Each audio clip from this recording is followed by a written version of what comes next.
حالة مناخية متطرفة لم تشهد المملكة مثيلا لها منذ ثمانينيات القرن الماضي، تستعد السعودية لمواجهتها.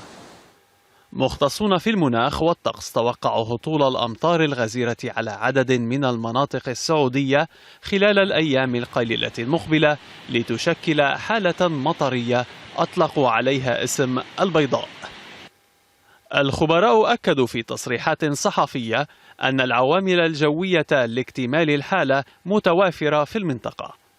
عوامل تتمثل بكتل هوائية رطبة قادمة من بحر العرب جنوب شبه الجزيرة العربية، وتمتزج بالرطوبة الاستوائية، ثم تمتد عبر منخفض السودان وتتوغل إلى داخل أجواء المملكة، وتكون مصحوبة برياح نشطة قد تصل سرعتها إلى 50 كيلومترا في الساعة. ويتوقع الخبراء أن يطال الزخم الأكبر لهذه الأمطار الأجزاء الجنوبية من منطقة الرياض والمنطقة الجنوبية الغربية للمملكة.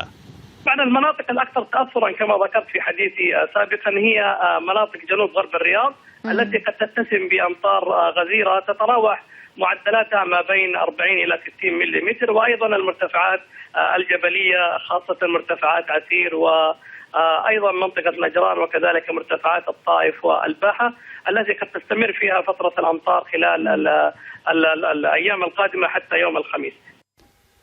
حالة مناخية حشدت وزارة الداخلية جميع الإمكانات البشرية والآلية وحتى المادية لمواجهتها.